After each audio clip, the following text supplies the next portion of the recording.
Escaneé un código QR en la calle. No debía haberlo hecho. Antes de empezar, quiero hacerte una pregunta. ¿Alguna vez has hecho algo por simple curiosidad, sin imaginar que eso podría cambiarlo todo? Lo que estás a punto de escuchar no es solo una historia. Es una advertencia. Si te gustan los relatos que te dejan pensando incluso después de terminar el video, suscríbete ahora, porque aquí contamos cosas que no todos se atreven a decir. Y quédate hasta el final, porque esta historia podría hacer que veas el mundo de forma diferente. Esto es Noctaria RS. Hay algo que quiero que entiendas antes de que empiece a contarte esto. No soy una persona dramática. No soy alguien que exagera las cosas ni que ve señales en todos lados. Soy, o era, una persona bastante ordinaria. Trabajo de lunes a viernes. Pago mis cuentas más o menos a tiempo. Me gusta el café con demasiada azúcar y los domingos sin compromisos. Eso era yo. Una persona sin historial de nada raro, sin problemas con la ley, sin enemigos que yo supiera. Lo que voy a contarte duró casi 8 meses de mi vida. 8 meses en los que perdí mi departamento, mi trabajo, 2 de mis mejores amigos, y estuve a punto de perder algo mucho más importante que todo eso. No voy a decirte que fue todavía. Llegaremos a eso. Lo que sí te voy a decir desde ahorita es que todo comenzó con algo ridículamente pequeño. Algo que probablemente tú has hecho docenas de veces sin pensarlo 2 veces. Escaneé un código QR. Eso fue todo. Un cuadradito negro y blanco pegado en una pared. Lo escaneé por curiosidad, como hace todo el mundo, y en ese momento no pasó nada en particular que me hiciera pensar que acababa de meterme en algo de lo que me costaría meses salir. Voy a contarte todo. Desde el principio. Y al final, si todavía no entiendes por qué te estoy contando esto, quizás quieras pensar 2 veces la próxima vez que veas uno de esos cuadros en la pared de algún lugar. Me llamo Andrés. Tengo 27 años, aunque cuando esto empezó tenía 26. Vivo, o vivía en ese entonces, en un departamento de 2 recámaras en la colonia Narvarte, en la Ciudad de México. Era un departamento bastante básico, piso 4, sin elevador, con una ventana que daba a un árbol enorme que en primavera llenaba todo de pelusa. Rentaba con un compañero de la universidad que se llama Diego. Diego trabajaba en una startup de tecnología, y yo trabajaba en una agencia de diseño gráfico donde hacía layouts para revistas y material editorial. Mi vida era, en términos generales, tranquila. Me despertaba a las 7 de la mañana de lunes a viernes. Desayunaba algo rápido, a veces ni eso. Tomaba el metro en Eugenia y llegaba a la oficina antes de las 9. Trabajaba hasta las 7 u 8 de la noche dependiendo del proyecto que tuviera encima. De regreso en casa, Diego y yo a veces cocinábamos algo o pedíamos comida. Los viernes salíamos con amigos al mismo bar de siempre en la Roma Norte, un lugar pequeño con buenas micheladas y música que no te impedía hablar. No era una vida emocionante, pero era mía y me gustaba. No tenía novia en ese momento. Había terminado una relación de 2 años en enero y todavía estaba en esa fase donde uno dice que está bien, pero en realidad está aprovechando la soledad para comer mal y ver series hasta las 2 de la mañana. Mi mejor amiga se llama Sofía. Nos conocemos desde la prepa. Ella fue la primera persona a la que le conté todo lo que pasó, mucho después, cuando ya podía hablar de ello sin que me temblara la voz. También estaba Marcos, que era mi compañero más cercano en la oficina. Marcos es de esos amigos que se hacen en los trabajos y que son amigos de verdad, no solo de las 9 a las 6. Con él tomaba café en las mañanas y a veces salíamos a comer fuera de la oficina cuando queríamos escapar un rato. Eso era mi mundo. Pequeño, conocido, predecible. Y en ese entonces eso me parecía suficiente. El martes, 14 de marzo del año pasado, Marcos y yo salimos a comer a una taquería que está a unas 4 cuadras de la oficina. No recuerdo exactamente qué comí, creo que campechanos, pero sí recuerdo que Marcos estaba hablando de un proyecto que le estaba dando mucha lata con el cliente. Regresamos caminando por la misma ruta de siempre, pasando por una calle lateral donde hay una pared larga de tabique rojo que separa un estacionamiento de la acera. En esa pared, pegado a la altura de los ojos, había un cartel. No era nada elaborado. Era una hoja tamaño carta, blanca, impresa en blanco y negro. En el centro había un código QR bastante grande. Debajo del código, en letras pequeñas, decía simplemente, ¿Sabes lo que no te están contando? Nada más. Sin logo, sin nombre, sin página web visible. Solo el código y esa pregunta. Marcos lo vio antes que yo. Se detuvo, lo miró un segundo y dijo algo como que raro y siguió caminando. Yo me quedé parado frente a la pared. No sé exactamente qué me hizo sacar el teléfono. Supongo que la combinación de estar aburrido, curioso, y tener el estómago lleno de tacos que me ponían en modo perezoso. Escaneé el código. Mi teléfono redirigió a una página web. Marcos ya llevaba unos metros de ventaja y me estaba esperando más adelante. Le grité que ahorita llegaba. Me quedé parado en la banqueta leyendo la página. Era un sitio muy sencillo. Fondo oscuro, letras blancas, sin imágenes llamativas. Había un texto corto que decía algo parecido a esto, lo recuerdo bastante bien porque lo leí varias veces. Bienvenido. Si estás aquí es porque algo en ti sabe que hay más. No eres como los demás y por eso llegaste hasta acá. Esto no es publicidad. No te vamos a vender nada. Solo te invitamos a escuchar. Deja tu número y te contactamos. Debajo había un campo para poner tu número de teléfono y un botón que decía quiero saber más. Lo cerré. Guardé el teléfono. Alcancé a Marcos y no le dije nada. Pensé que era alguna campaña de marketing rara, de esas que intentan ser misteriosas para generar curiosidad. Seguimos de regreso a la oficina y no volví a pensar en ello en el resto del día.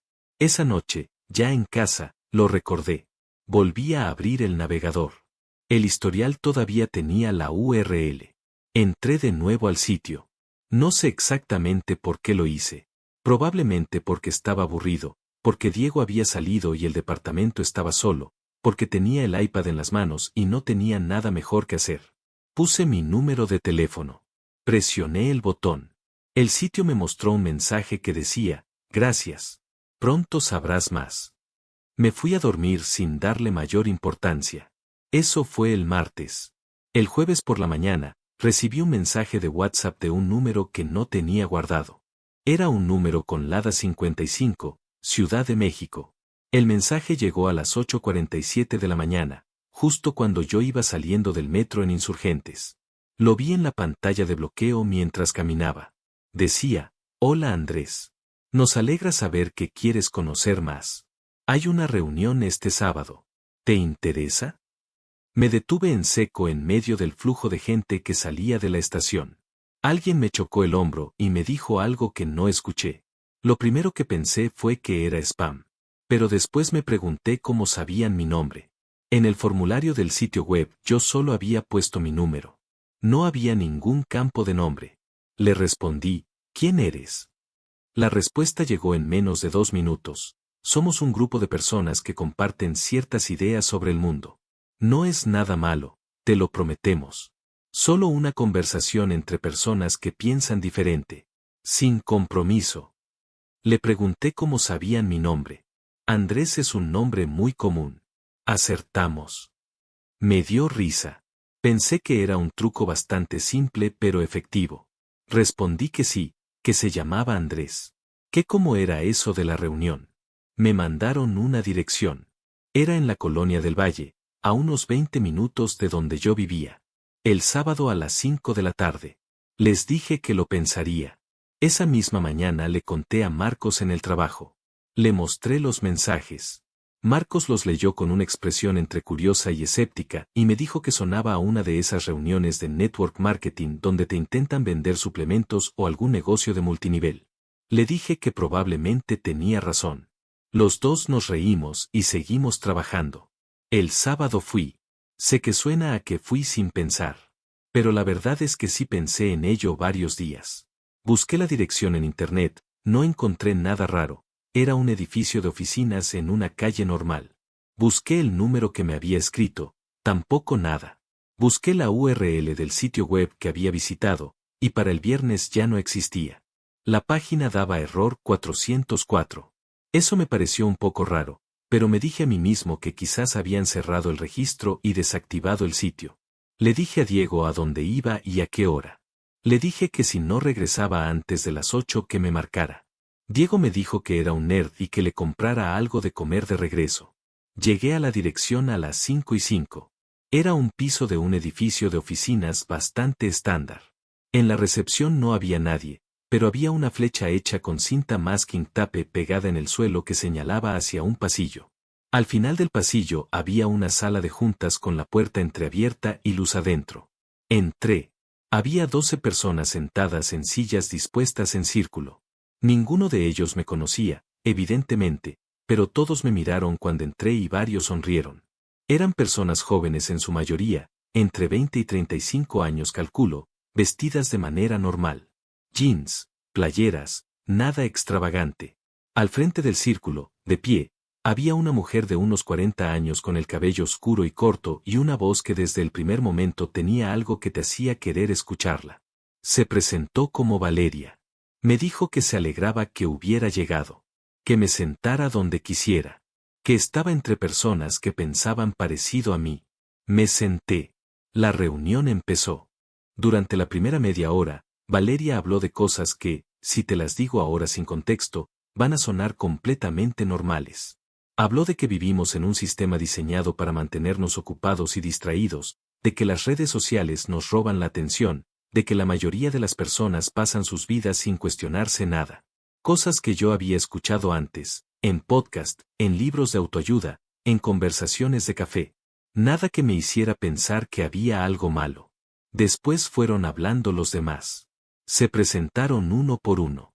Había un chico que se llamaba Rodrigo que trabajaba en contabilidad. Una chica llamada Isabel que estudiaba arquitectura. Un tipo mayor, de unos 35, que dijo llamarse Germán y que parecía conocer a Valeria de antes. Había una pareja, 2 chicos de unos 23 años que se presentaron juntos. Y así hasta completar el círculo. Cuando me tocó a mí, dije mi nombre, que trabajaba en diseño, que había visto el código en la calle y que básicamente vine de curioso. Algunos se rieron.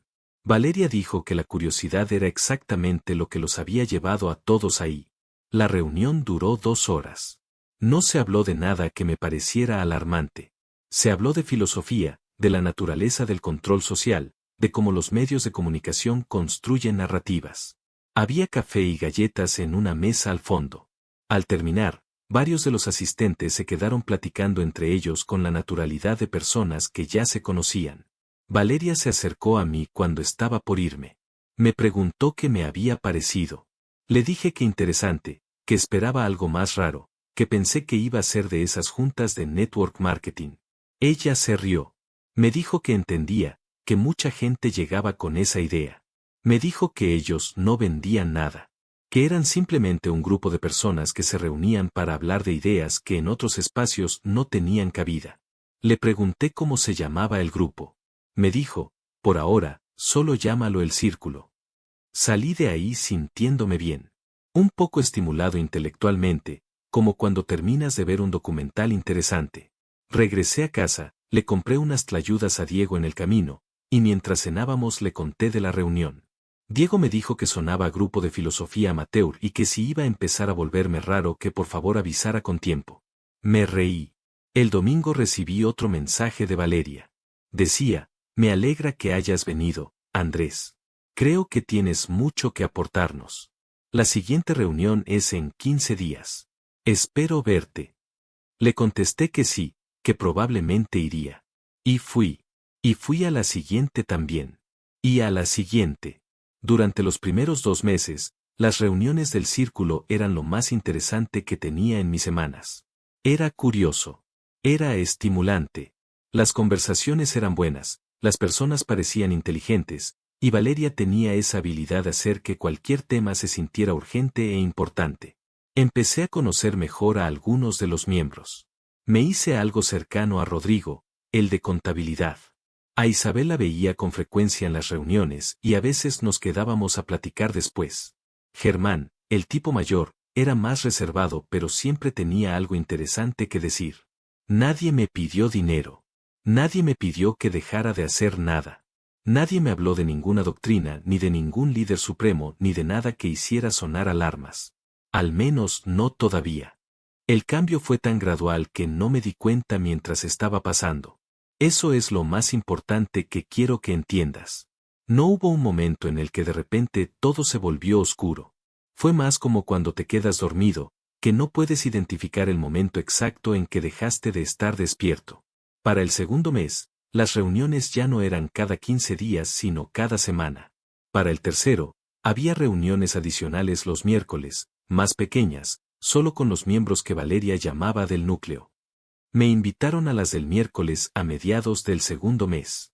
Me dijeron que era porque yo tenía algo especial, un nivel de comprensión que no todos alcanzaban tan rápido.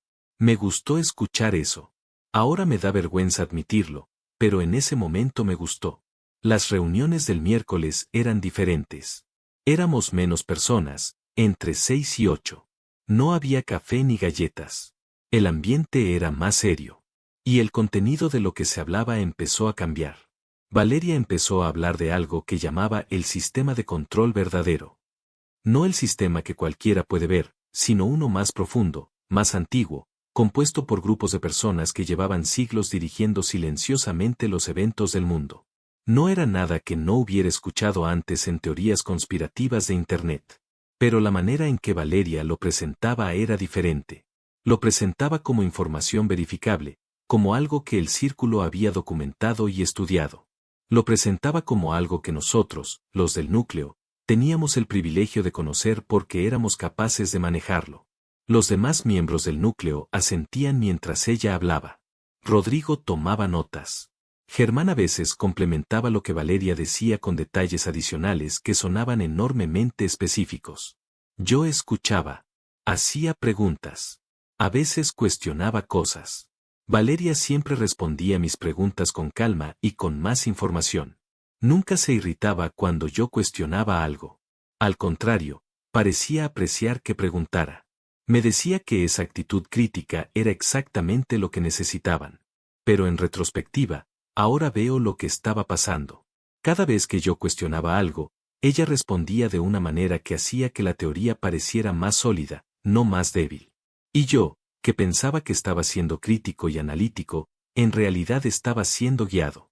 Cada duda que yo expresaba era usada como una puerta para introducir más información, más capas, más convicción. El proceso fue así durante semanas.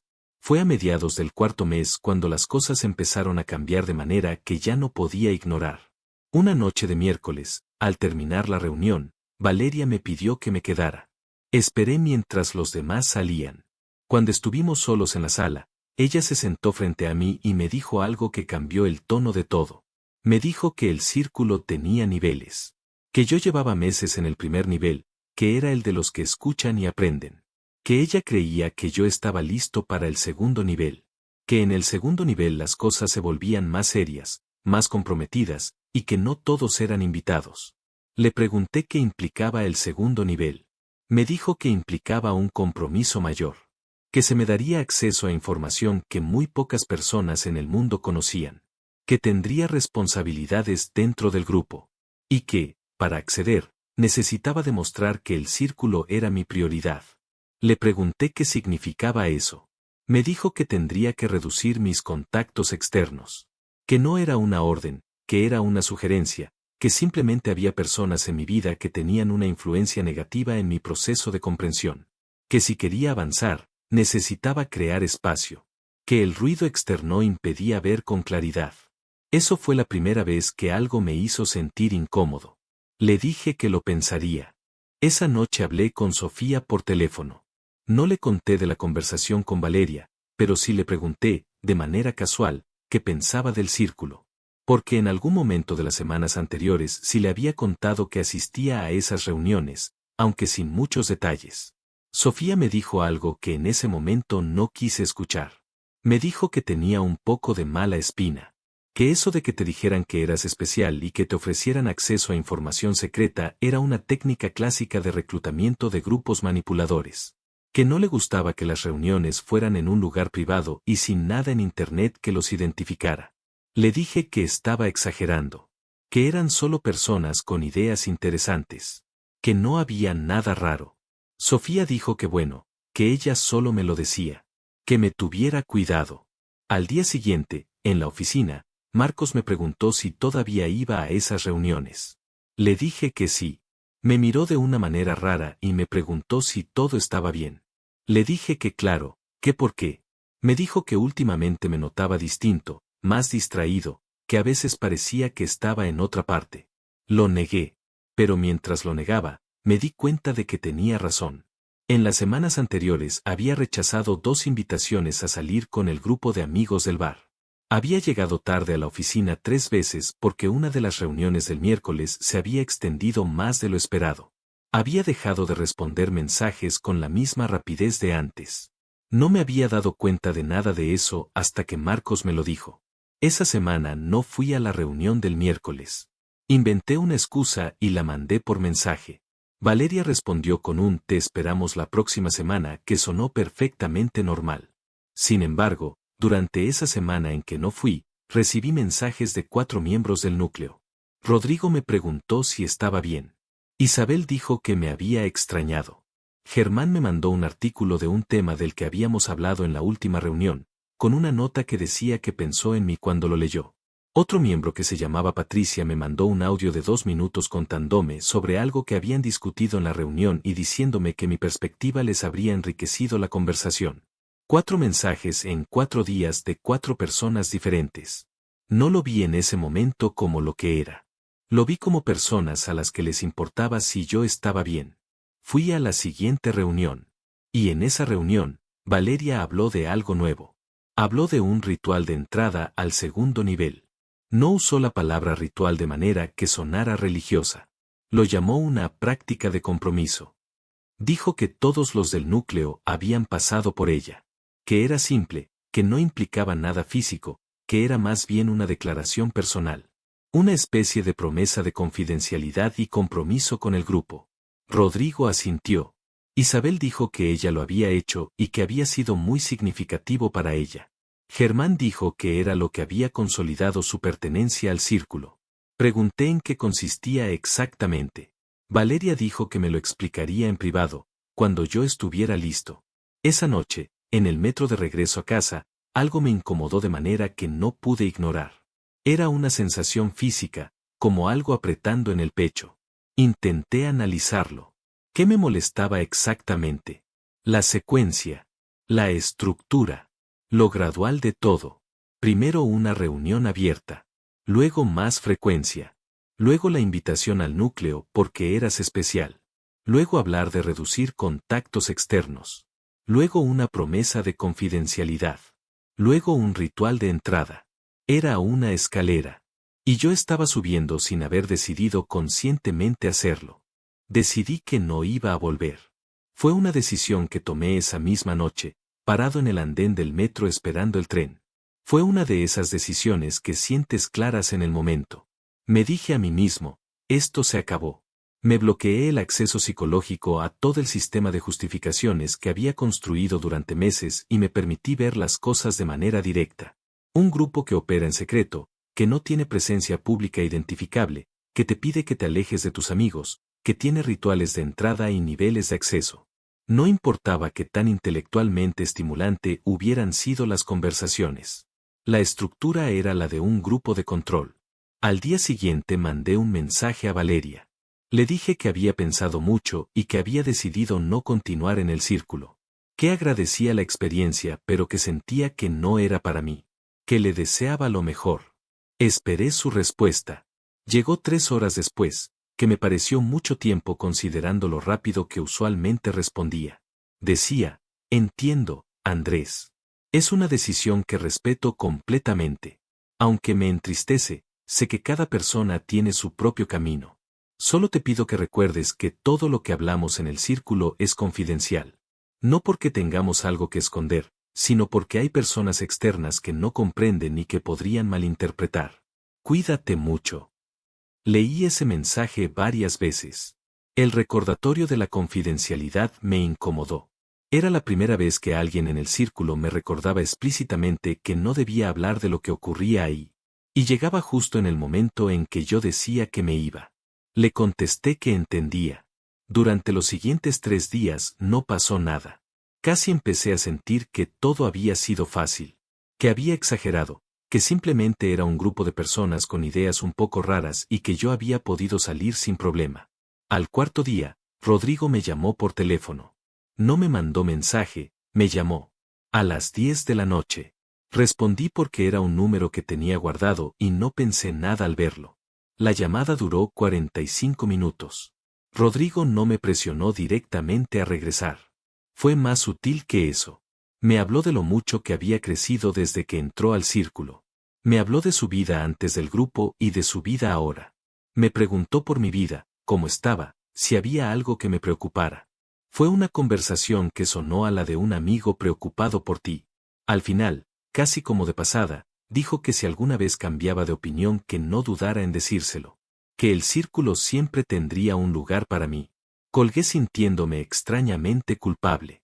Como si yo hubiera hecho algo malo al irme. Al día siguiente, Isabel me escribió. Un día después, Patricia.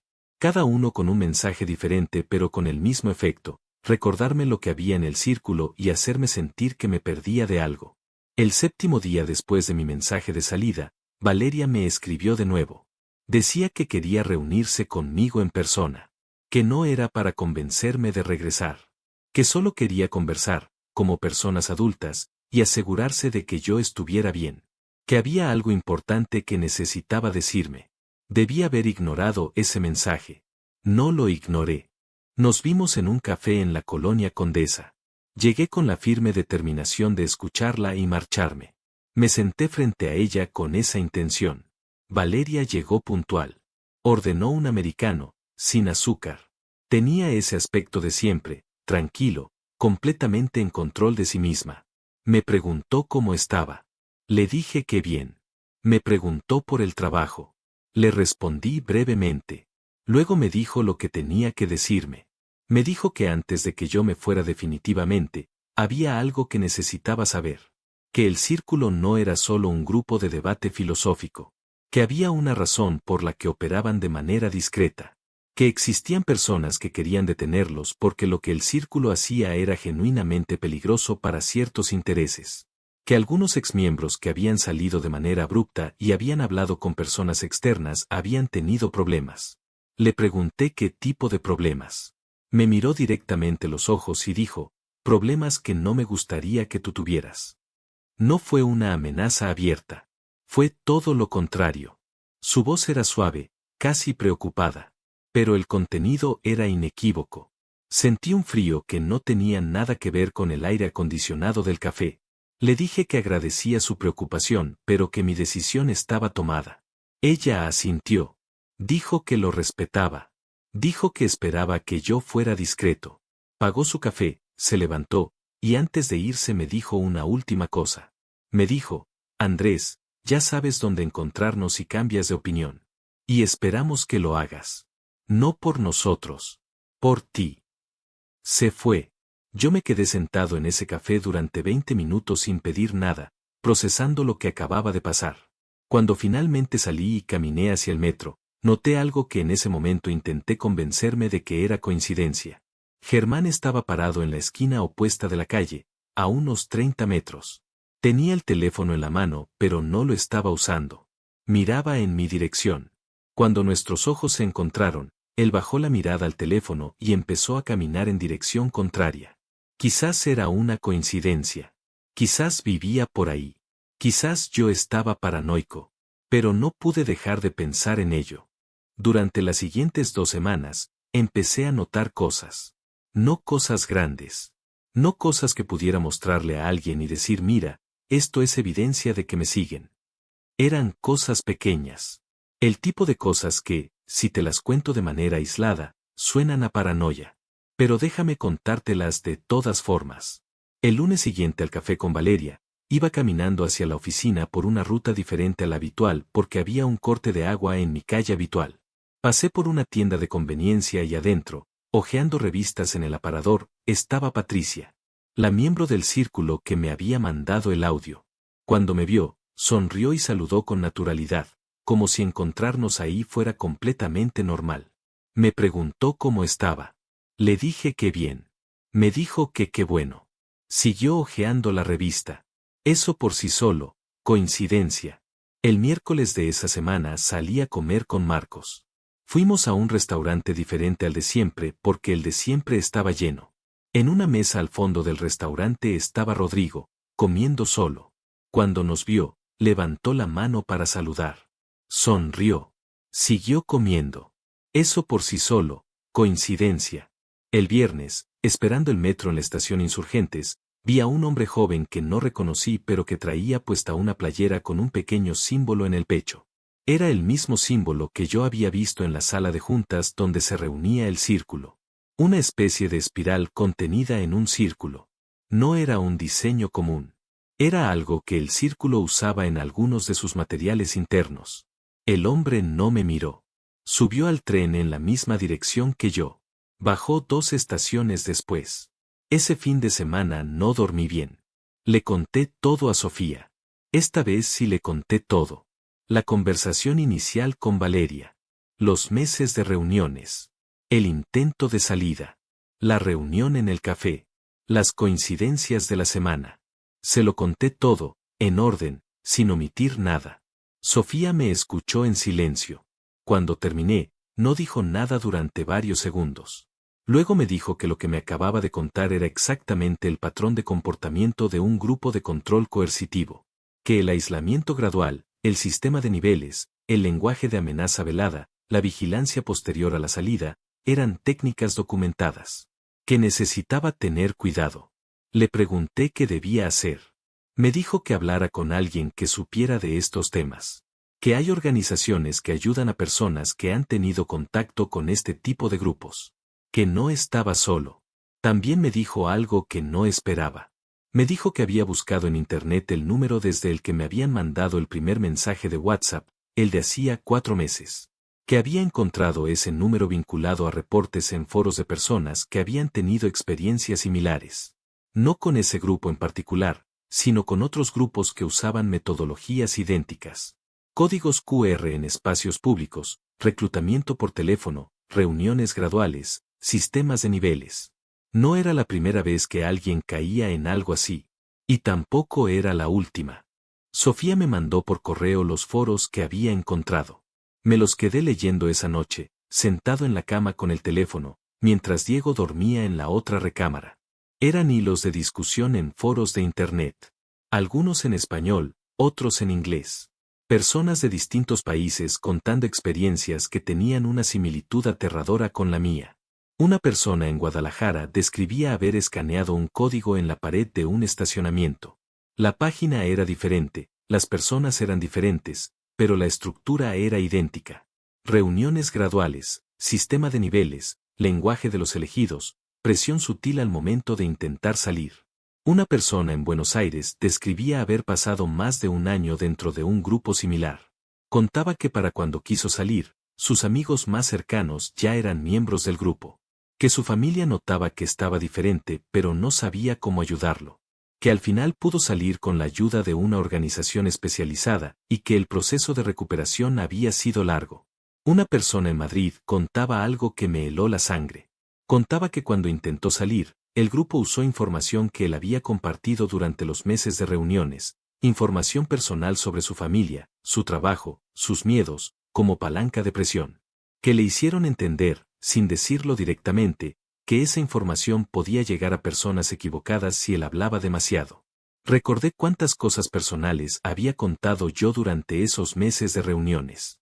No en la sala de juntas principal, sino en las conversaciones individuales con Rodrigo, con Isabel, con Valeria. Había hablado de mi familia. Había hablado de situaciones en el trabajo. Había hablado de mis miedos, de mis inseguridades, de mis expectativas. Todas esas conversaciones que en el momento se sentían como conexiones genuinas. Toda esa información estaba en manos del círculo. Esa noche no dormí nada. A las 3 de la mañana recibí un mensaje de un número que no reconocí. Decía simplemente, ¿cómo vas, Andrés? No respondí. A las 3:16 llegó otro mensaje del mismo número. El círculo siempre está pendiente de sus miembros. Incluso de los que creen que ya no lo son. Puse el teléfono boca abajo y me quedé mirando el techo durante el resto de la noche. El lunes siguiente cometí el error más grande de todo este proceso. No sé por qué lo hice. Quizás estaba agotado. Quizás el miedo me nublaba el juicio. Quizás una parte de mí todavía quería entender, todavía quería creer que todo tenía alguna explicación razonable. Le escribí a Valeria. Le dije que necesitaba hablar con ella. Que había cosas que no entendía y que quería respuestas. Que si el círculo tenía algo que ver con los mensajes nocturnos que había recibido, necesitaba saberlo. Valeria respondió rápido. Dijo que por supuesto, que podíamos vernos esa misma tarde. Me mandó una dirección diferente a la sala de juntas de siempre. Era en la colonia Tepito. Algo me dijo que no fuera. Pero a las 7 de la tarde ya estaba caminando hacia esa dirección. El lugar era un edificio de departamentos viejo, sin nombre ni número visible en la fachada. Me habían dicho que subiera al tercer piso y tocara el departamento 3. Subí las escaleras. En el pasillo del tercer piso no había nadie. Toqué la puerta del departamento 3. La puerta la abrió Germán. Me quedé paralizado en el marco de la puerta. Detrás de Germán pude ver el interior del departamento. No era una sala de juntas. Era un espacio que parecía vivienda, con cajas apiladas, colchonetas en el suelo, y al fondo, en lo que debió haber sido la sala, varios miembros del círculo sentados. Vi a Rodrigo. Vi a Isabel. Vi a Patricia. Y vi a 4 o 5 personas que no reconocí. Valeria estaba de pie al fondo de la habitación. Me sonrió. Me dijo que pasara, que llevaba rato esperándome. Algo en mi interior se apagó. No fue miedo exactamente. Fue claridad. La claridad fría de entender exactamente en qué situación estaba. Le dije a Germán que había olvidado algo en el coche y que ahorita volvía. Giré sobre mis talones y empecé a bajar las escaleras. Escuché que alguien decía mi nombre. Escuché pasos detrás de mí. Bajé los 3 pisos en lo que me pareció un segundo y salí al exterior. Empecé a caminar rápido por la calle. No corrí para no llamar la atención. Metí las manos en los bolsillos para que no se viera que me temblaban. Llamé a Sofía mientras caminaba. No respondió. Llamé a Diego. No respondió. Llamé a Marcos. Tampoco. Seguí caminando durante 4 cuadras hasta que encontré una avenida principal con tráfico y gente. Solo entonces me permití detenerme y apoyarme en la pared de un edificio y respirar. Miré hacia atrás. No vi a nadie que me estuviera siguiendo. Tomé un taxi y le di la dirección de casa de mis papás, no de mi departamento. Eso fue instintivo. En el taxi intenté hablar con mi mamá por teléfono. Respondió al tercer timbrazo y cuando escuché su voz se me quebró la mía. Le dije que estaba yendo para allá. Que estaba bien, pero que necesitaba verla. Esa noche dormí en casa de mis papás. A mi mamá le conté algo de lo que había pasado, no todo, lo suficiente para que entendiera que había estado en una situación que me había hecho sentir en riesgo. Mi papá me escuchó sin interrumpir y al final me dijo que hiciera lo que fuera necesario para que eso quedara atrás. Al día siguiente, Sofía llegó a casa de mis papás. Le conté todo con todos los detalles. Juntos buscamos en Internet organizaciones que ayudan a personas con experiencias similares. Encontramos una fundación en México que trabaja específicamente con personas que han tenido contacto con grupos de control coercitivo. Sofía me ayudó a redactar un correo para contactarlos. Respondieron en 2 días. Me asignaron a una psicóloga que se especializa en este tipo de situaciones. Empecé a tener sesiones con ella la semana siguiente. También hablé con un abogado que Sofía conocía. Le mostré los mensajes nocturnos. Le expliqué todo. Me dijo que los mensajes podían constituir acoso y que había opciones legales. Me dijo que documentara todo. Documenté todo. Los mensajes de WhatsApp. Los correos. Las fechas y lugares de las reuniones. Todo lo que podía recordar. Durante las semanas siguientes, los mensajes del círculo continuaron pero disminuyeron gradualmente. Recibí 3 mensajes más de Valeria en los primeros 10 días después de la noche del departamento en Tepito. Todos con el mismo tono, mezcla de preocupación fingida y recordatorio velado de que sabían cosas sobre mí. Respondí a ninguno. Cambié mi número de teléfono. Cambié las contraseñas de todas mis redes sociales y cuentas de correo. Hablé con Diego y le conté lo que había pasado para que supiera qué hacer si alguien lo contactaba preguntando por mí. El último mensaje de Valeria llegó 16 días después del departamento en Tepito. Decía, esperamos que estés bien, Andrés. El círculo no guarda rencores. Si alguna vez necesitas algo, sabes dónde estamos. No respondí. Pasaron semanas. Luego un mes. Luego 2. Los mensajes no volvieron. Tardé meses en procesar todo lo que había pasado. Mi psicóloga me ayudó a entender varias cosas que yo solo no hubiera podido ver. Me ayudó a entender que lo que el círculo hizo no fue accidental ni improvisado. Había una metodología deliberada detrás de cada paso. El código en la pared, el mensaje de reclutamiento que te hacía sentir especial, la escalada gradual de las reuniones, la construcción de un círculo social interno, el aislamiento progresivo de los vínculos externos, el sistema de niveles que generaba aspiración y dependencia, la información personal que se recopilaba presentándose como conversaciones de conexión, y la presión velada al momento de intentar salir. Todo tenía un nombre. Todo era conocido. Todo estaba documentado en decenas de casos similares alrededor del mundo. Me ayudó a entender también algo que me costó más trabajo aceptar. Que yo no fui ingenuo o tonto al caer. Que estas metodologías están diseñadas precisamente para funcionar con personas inteligentes, reflexivas, críticas. Que el hecho de que yo hiciera preguntas y cuestionara cosas no me protegió, de hecho fue usado en mi contra, porque cada pregunta era usada para profundizar mi involucramiento. Que la vulnerabilidad que el círculo aprovechó no era una debilidad de mi carácter sino una característica humana básica. El deseo de pertenecer, de ser visto, de ser parte de algo significativo. Lo que perdí en todo esto, un trabajo, porque durante los meses de mayor involucración mi desempeño bajó y terminé siendo despedido en el 6.º mes, aunque encontré otro después. Perdí meses de distancia con Sofía y con Marcos, a quienes había descuidado. Perdí la confianza fácil que antes tenía en los demás. Y perdí algo más difícil de nombrar, una sensación de seguridad en el mundo que todavía estoy reconstruyendo. Lo que gané, saber exactamente cómo funcionan estos grupos. Saber que existen. Saber cómo se ven desde adentro y cómo se sienten. Y tener la claridad de que hablar de esto, contarlo, es la única manera de que sirva de algo. Meses después de que todo había terminado, seguí investigando. Encontré que el uso de códigos QR como herramienta de reclutamiento ha crecido significativamente en los últimos años. Tiene sentido, son baratos de producir, fáciles de colocar en espacios públicos, generan curiosidad natural, y la persona que los escanea siente que tomó la decisión por voluntad propia. No te está hablando nadie en la calle. No te está repartiendo un folleto alguien en el metro. Simplemente hay un código en una pared y tú decides escanearlo. Esa sensación de agencia, de que fue tu decisión, es parte de lo que hace que el primer gancho sea tan efectivo.